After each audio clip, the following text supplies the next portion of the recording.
7 alasan mengapa umat Kristiani harus mendukung Israel. Kita hidup di masa yang penuh tantangan dalam sejarah. Situasi ini memanggil kita sebagai orang yang percaya kepada Yesus Kristus untuk mengambil sikap mendukung Israel. Namun, mengapa bangsa yang relatif kecil dan sering menghadapi konflik ini begitu penting bagi umat Kristiani di seluruh dunia? Mari kita pahami 7 alasan mendasar. Mengapa dukungan terhadap Israel bukan sekadar sikap politik, tetapi merupakan mandat spiritual. 1. Dasar Alkitabiah. Perjalanan kita dimulai dari fondasi iman kita sendiri, Alkitab. Dari Kejadian hingga Wahyu, Kitab Suci secara konsisten menjalin narasi tentang kasih dan kesetiaan Tuhan kepada bangsa Yahudi. Tuhan memilih Abraham, seorang yang beriman, dan membuat perjanjian dengannya. Dalam Kejadian 12 ayat 2 hingga 3, Allah berjanji kepada Abraham untuk memberkati mereka yang memberkati keturunannya dan mengutuk mereka yang mengutuknya. Bagi banyak orang Kristiani, perjanjian ini menjadi dasar yang kuat untuk mendukung Israel. Mereka percaya bahwa berkat Allah akan melimpah pada mereka yang menghormati perjanjian ini dengan memberkati Israel.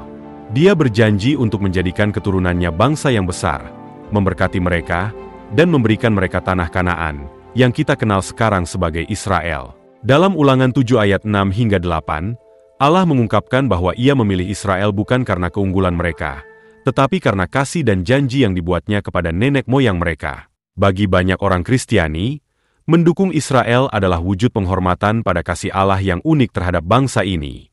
2. Perjanjian kekal dan tanah perjanjian.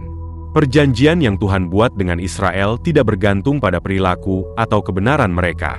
Dia dengan tegas menyatakan, Aku akan memberkati orang-orang yang memberkati engkau, dan mengutuk orang-orang yang mengutuk engkau. Kejadian 12 ayat 3. Tanah Israel bukan sekadar lokasi geografis, melainkan representasi nyata dari janji-janji Tuhan. Bahkan selama masa pembuangan dan penyebaran bangsa Yahudi, janji Tuhan atas tanah itu tetap tidak berubah. Kembalinya bangsa Yahudi ke tanah Israel setelah ribuan tahun, dianggap oleh beberapa orang Kristiani sebagai penggenapan nubuat dalam Alkitab, menjadi bukti nyata kesetiaan Tuhan, dan mercusuar pengharapan bagi semua yang percaya pada firman-Nya. Yehezkiel 36 hingga 37 menggambarkan pemulihan bangsa Israel dari pembuangan. Bagi orang Kristiani yang mempercayai nubuat ini, kehadiran Israel modern memperkuat keyakinan mereka pada kebenaran nubuatan Alkitab.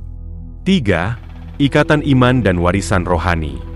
Sebagai umat Kristiani, kita telah dicangkokkan ke dalam pohon zaitun dari perjanjian Tuhan, sebagaimana Rasul Paulus gambarkan dalam suratnya kepada jemaat di Roma.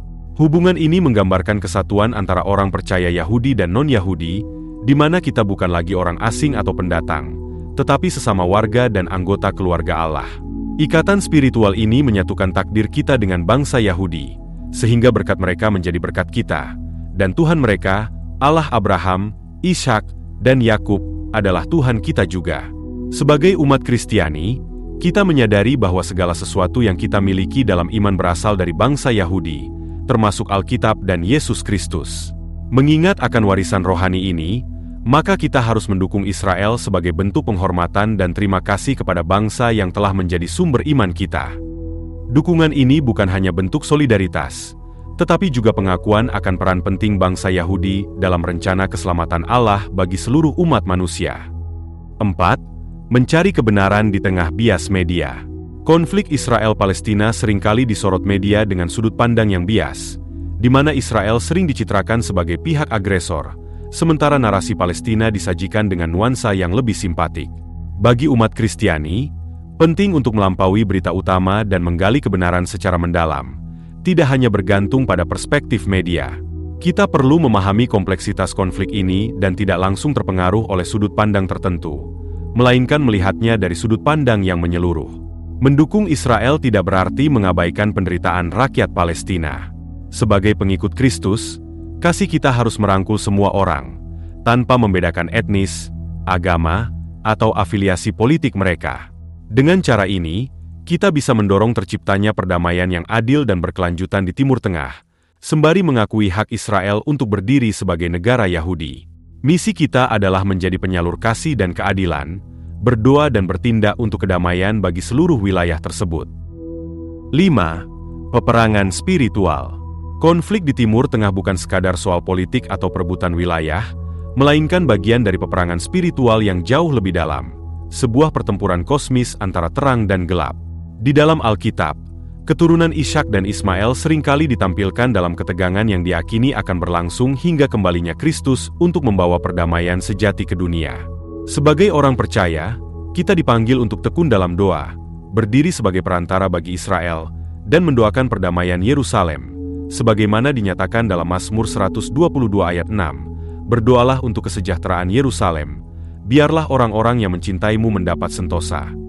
Dengan mengenakan seluruh perlengkapan senjata Allah, kita terjun dalam peperangan spiritual ini dengan keyakinan bahwa kemenangan sejati telah diperoleh melalui salib Kristus. Mendukung hak Israel untuk tetap ada bukan hanya sebuah sikap politik, tetapi juga bentuk penghormatan terhadap rencana Allah, sambil mengingat bahwa Dia memiliki tujuan besar bagi bangsa-bangsa di wilayah ini. 6. Persatuan dalam tubuh Kristus. Sebagai satu tubuh di dalam Kristus, kita dipanggil untuk bersatu dalam mendukung rencana Allah bagi Israel. Seperti yang tertulis dalam Efesus 2 ayat 14, Kristus telah meruntuhkan tembok pemisah antara orang Yahudi dan non-Yahudi, menjadikan keduanya satu. Di tengah dunia yang semakin menentang kebenaran, kekuatan-kekuatan yang berusaha menghancurkan Israel juga berupaya membungkam suara kekristenan. Antisemitisme dan sentimen anti-Kristen sering berjalan beriringan. Melalui persatuan tubuh Kristus dalam mendukung Israel, kita mendemonstrasikan kasih Kristus yang melampaui batasan budaya dan politik, memberikan kesaksian tentang kuasa rekonsiliasi, dan memenuhi peran kita sebagai penghibur Sion. Yesaya 40 ayat 1. Dengan bersatu, kita menunjukkan kepada dunia bahwa rencana Allah tidak dapat digagalkan oleh kekuatan apapun. 7. Mandat ilahi. Panggilan untuk mendukung Israel bukanlah saran, melainkan mandat ilahi. Tuhan telah berbicara melalui firman-Nya melalui sejarah, dan Dia berbicara ke hati kita hari ini. Setiap orang percaya dipanggil untuk menjadikan bangsa Yahudi prioritas dalam sistem nilai mereka. Kita dipanggil untuk berdoa bagi perdamaian Yerusalem, mendukung hak Israel untuk eksis, dan melawan antisemitisme dalam segala bentuknya. Dukungan terhadap Israel bukan sekadar tentang politik, melainkan tentang menyelaraskan diri dengan hati Tuhan. Akankah kita menjawab panggilannya?